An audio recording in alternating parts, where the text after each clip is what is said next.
branded on the face and cast into the desert. A Lakota chief found her and gave her true beauty back. I found her just before the sun died. Not before I almost rode past her. My horse smelled her first.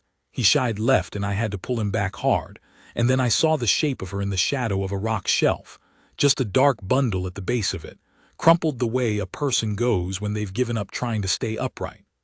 I sat there a moment on that horse, looking. The desert had been quiet all day, nothing but dust and the sound of my own breathing and the smell of the alkali flats.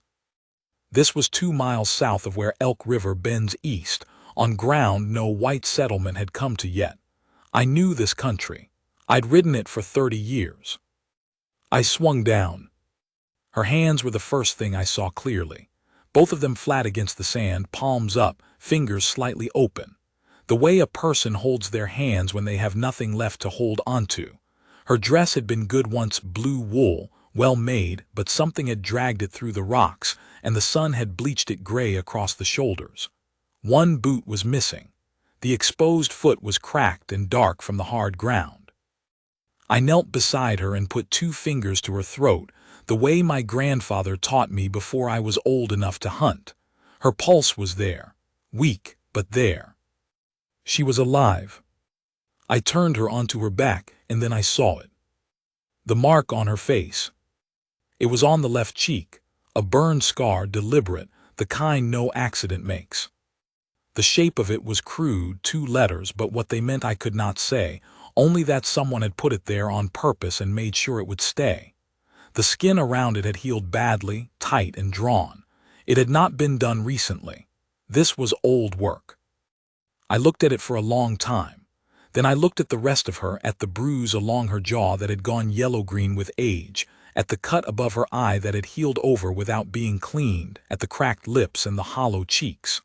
Someone had left her here. Not just abandoned her, left her here with nothing. No water, no horse, no food. Nothing to make it to the next water source, which was 8 miles back. They had left her here to die. I did not think about why. I picked her up. She was lighter than I expected, and that was not a good sign. I got her across the horse's withers and held her steady with one hand while I mounted with the other, my horse patient under the awkward weight. He was a good horse, that one. I turned north and rode. My village was 3 hours away in the good light. I came in near full dark and the fires were already burning, the women moving between the lodges, children pulled inside for the night. Red Willow woman, my sister's daughter, who had lived with us since my sister's husband died, she came to me at the edge of the camp when she heard the horse. She looked at the woman draped across the saddle and she looked at me and she did not ask a question. She just said, "Get her inside," and called to 2 others. We laid her on a sleeping robe inside the lodge I kept for visitors. Red Willow woman drove everyone else out and went to work. I stood outside. I could hear the fire snap and the low sounds of women moving. After a time, Red Willow woman came out. She said, "The feet are bad. I don't know if she'll keep all the toes. She's starved and dried out, but she's strong somewhere underneath it." She said, "Who did this to her?" I told her I didn't know. I told her about the mark on the face. Red Willow woman was quiet for a moment. Then she said, "I've seen that before. On a woman from Durango years ago. A husband's brand. They mark them like cattle when they want to make sure no one else will have them." I did not say anything to that. There was nothing useful to say. Red Willow woman said, "She'll live, I think. If she wants to, that's the part I don't know yet." She was unconscious for 3 days. I stayed nearby most of that time, not inside, that was women's work, tending her, but nearby, making sure what was needed got brought. Elk sinew for the binding on her feet. Willow bark for the fever that came on the 2nd day. Broth made from the last of the dried elk we'd stored. My people did not ask me why I'd brought a white woman here. I was their chief. My reasons were my reasons. On the 4th day she woke. I know because Red Willow woman came to find me where I was splitting wood at the back of the camp. She said, "She's awake. She's afraid. She won't eat." I went inside the lodge. The woman was sitting up against the back of it, the sleeping robe pulled to her chin, watching the entrance. When I came through, she pressed herself harder against the skins at her back. Her eyes were gray. I hadn't seen that before, the color of them, and they were wide and fixed on me. I sat down across the fire from her. I did not move toward her. I put my hands in my lap flat where she could see them. I said, "You're safe here." She stared at me. I said, "My name is Standing Elk.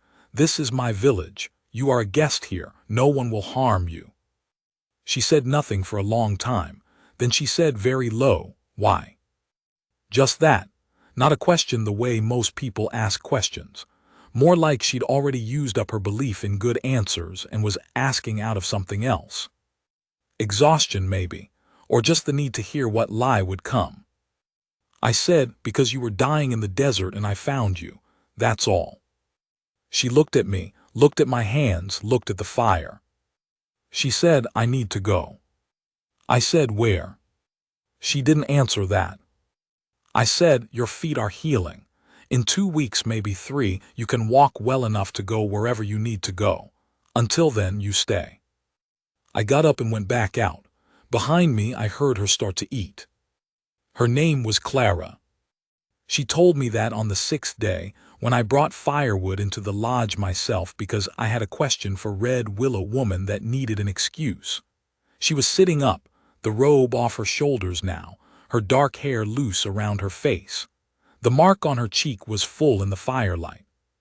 She didn't try to angle away from it, the way I'd noticed she sometimes did when other people came in. She just let it be there. She said, "Clara Walsh." I said, "Standing Elk." She said, "I know." She said it simply, like she'd been told and remembered it, and that was that. I came back in the evenings after that, not staying long, not asking questions. I would sit on the other side of the fire, and sometimes I would do some small work with my hands, rebraiding a rein, checking an arrowhead, and she would sit, and sometimes she would talk and sometimes she wouldn't. She talked, eventually. A little at a time, the way snow melts, not all at once.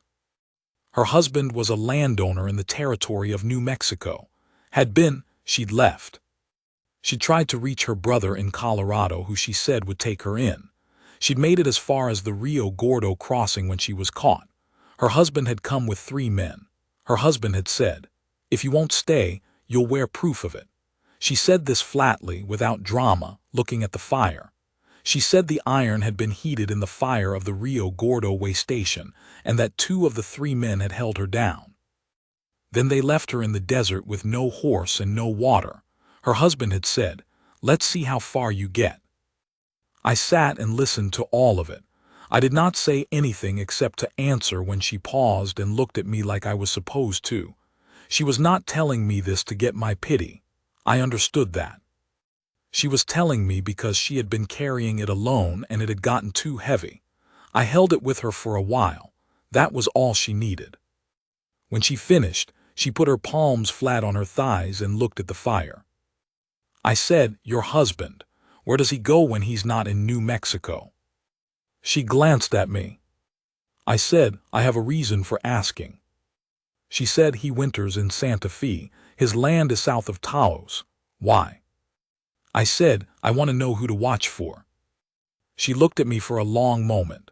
Something shifted in her face, not relief, not yet, but the slight unclenching of a thing that had been braced too long.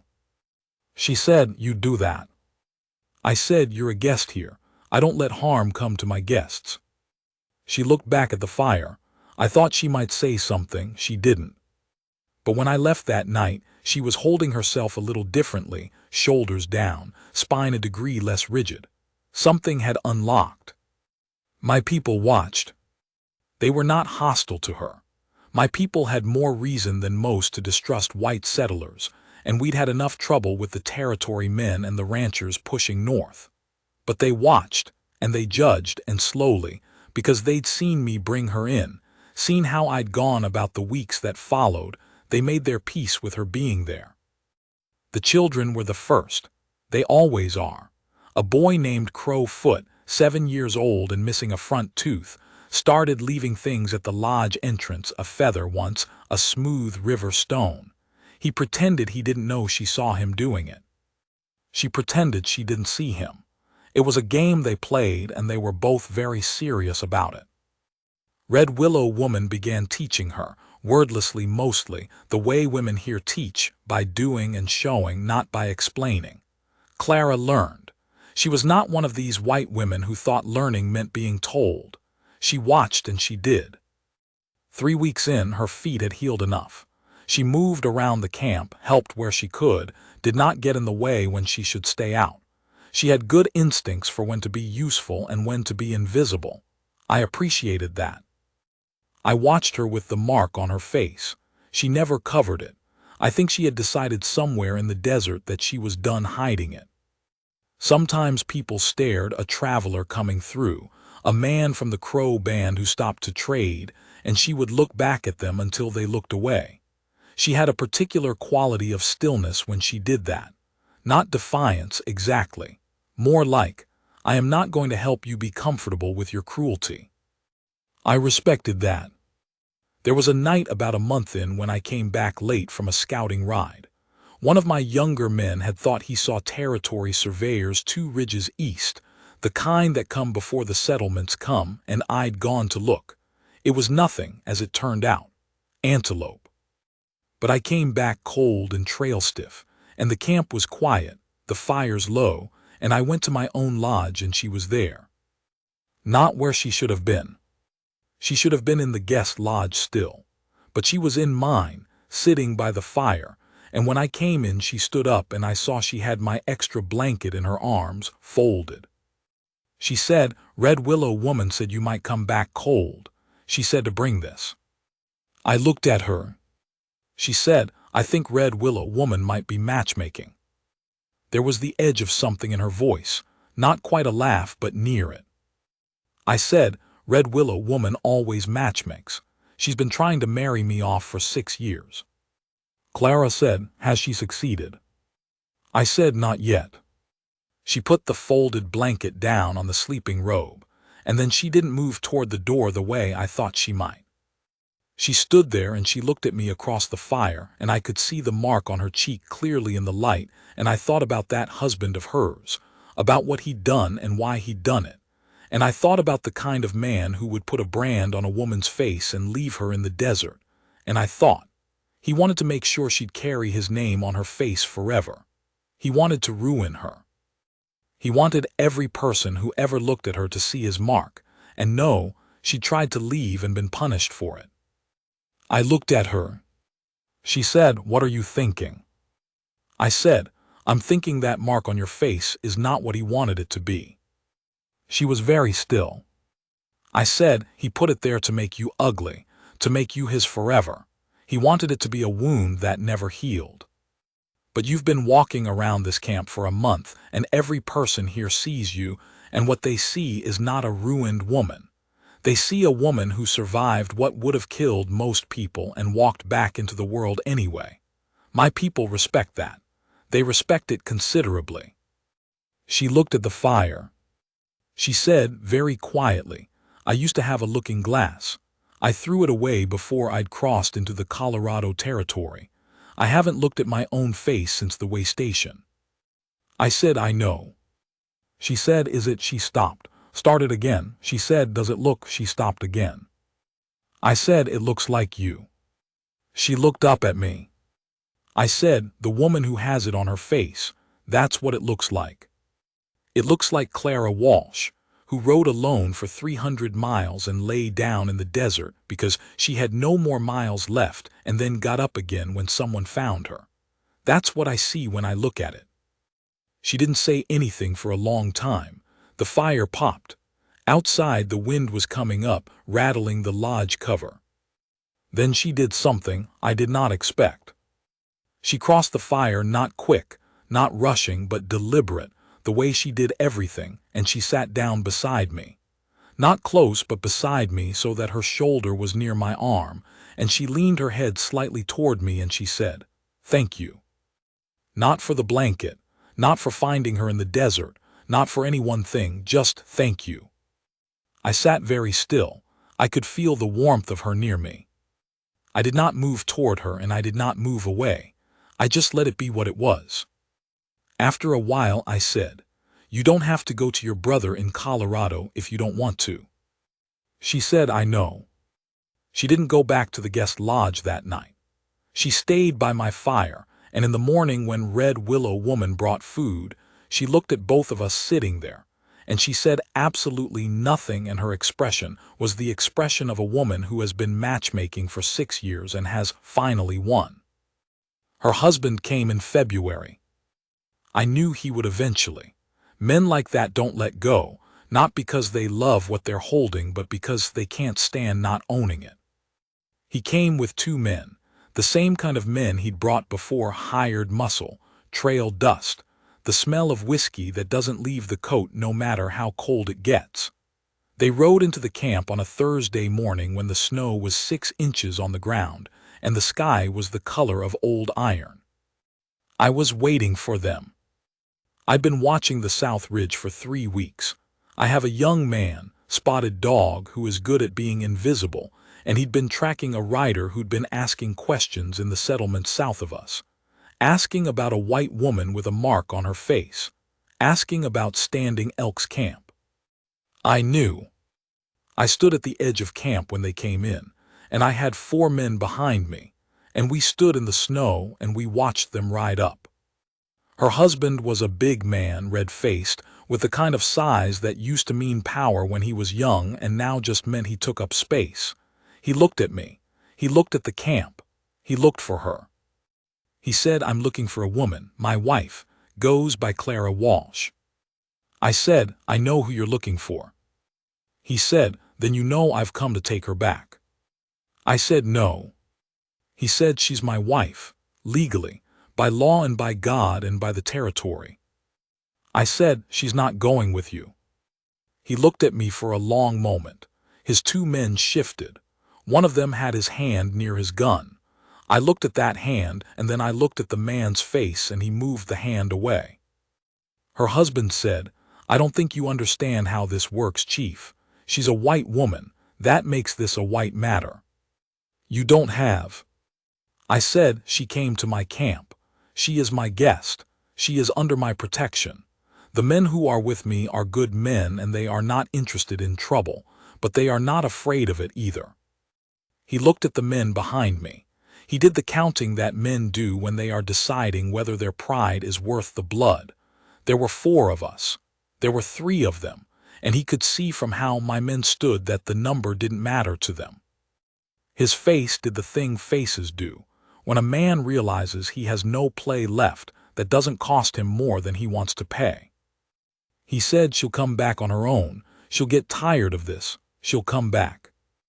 I said, "If she wants to go somewhere, I'll make sure she goes safely. That won't be back to you." He said, "She's mine." I said, "She's not." Something in the way I said it closed the subject. He could hear it. His 2 men could hear it. He sat on his horse for another moment, and then he pulled the animal around and he rode south, and his men rode with him, and they did not come back. I stood in the snow and watched them until they were dots on the white plain, and then nothing. Behind me, Clara said my name. I turned around. She was standing at the edge of the nearest lodge, her arms crossed against the cold, a gray wool shawl pulled around her shoulders. She'd been watching from there. Her breath made small clouds in the air. She said, "He'll be back." I said, "Maybe. People like that usually decide they'd rather find someone easier to trouble. I'm not easy to trouble." She looked at me for a long moment. The scar on her face was clean and sharp in the winter light. Her gray eyes were clear. She said, "No, you're not." She came to me then across the snow, and she put her hand on my arm, and she looked up at me in a way that made everything very simple. It wasn't soft, the way that look was. It was clear. She was a clear-eyed woman, and she'd seen me, not the chief, not the man who'd found her dying, not some useful shelter. She'd seen me. Standing Elk, who had ridden this country for 30 years and built something worth having and kept faith with his people, and had been, quietly, a man who did the right thing without expecting anyone to notice. She had noticed. She said, "I'm not going to Colorado." I said, "All right." She said, I mean I'm staying here, if you'll have me. I said, I'll have you. She nodded, not surprised, not relieved, just settled, the way a thing goes when it finds where it belongs. We stood in the snow, and the iron sky was lightening overhead, the first pale edge of the sun coming up behind the eastern ridge. My camp was waking around us, fires beginning to smoke, the sound of children and the low voices of women at morning work. Crowfoot came running out of somewhere and stopped when he saw us, and stared at us with the wide open stare of a 7-year-old who knows something important is happening and isn't sure what it is. Clara reached out and pulled the shawl from her own shoulders and wrapped it around the boy, who had no coat. He looked down at it, then up at her, then at me. I gave him the look that means, go eat your breakfast. He went, trailing the shawl behind him. She put her hand back on my arm. I put my hand over hers. The sun came over the ridge, and the snow went gold. People in the settlements talked after that winter. They talked about Standing Elk's white wife, the woman with the mark on her face. They talked about what it meant, a Lakota chief and a branded white woman, and they talked the way people talk when something doesn't fit the box they've built for the world. I didn't pay attention to the talk. I had a woman who looked at me like I was the most solid thing in the territory. A woman who had survived things that break people and hadn't been broken by them. A woman who, when my younger men were uncertain or my counsel was divided, would sometimes catch my eye across the fire and give me a look that said, "You're right, and you know you're right, so do the thing." I had a woman who knew my worth without needing to be told it, and that, in my experience, is not a thing most men find. I found it late. I'd been a chief for 11 years, and I'd been a man for more years than that, and I'd built what I'd built out here in the long grass and the dust and the snow without anyone beside me to see it. I hadn't known what I was missing, or maybe I had known, and had just decided it was the kind of thing the world wasn't going to give me. The world surprised me. There's a moment I carry. Late summer of the following year, the grass had gone dry and gold, the way it does, and we'd come back from a trading ride to the north, and the camp was quiet and warm in the late afternoon. Clara was outside the lodge, shelling seeds into a bowl, working steadily the way she did everything. She looked up when I rode in. She looked at me and smiled, not a social smile, not a polite one, the smile you put on for the world, the private one. The kind of smile that says, "You're home and I'm glad." I got off that horse and I went to her, and I sat beside her in the grass, and she went back to her work, and I watched the country go gold in the low sun, the long plain of it stretching west. She said without looking up, "How was it?" I said, "Long good. 3 horses, 2 rifles, dried goods enough for winter." She said, "Red Willow woman will be pleased." I said, "Red Willow woman will want credit." She laughed. The sound of it went out into the late afternoon, and the grasshoppers kept their noise, and the horses moved in the rope corral, and somewhere Crowfoot was yelling at another boy about something that mattered enormously to him, and mattered nothing to the rest of the world. She set down the bowl and leaned against my shoulder, easy and natural, and I put my arm around her. The scar on her cheek caught the light. It always would. It was a part of her face now, like the line of her jaw and the gray of her eyes, and I'd stopped seeing it as something separate from her a long time ago. Her husband had put it there to ruin her. He'd wanted it to speak for him forever. It didn't speak for him anymore.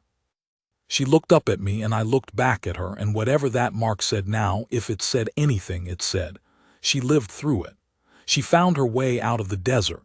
She found a man worth finding, and she chose to stay. She chose to stay.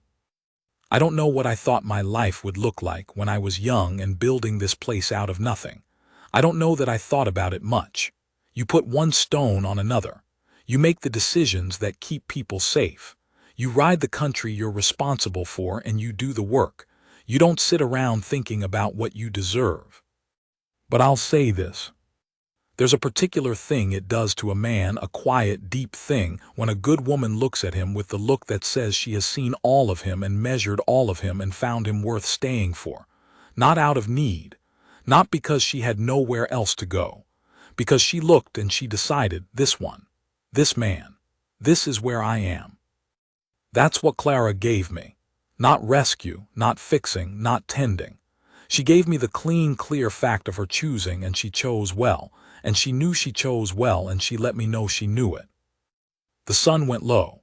The plain went amber and then rust, and then the dark came in at the edges. We stayed until the last of it.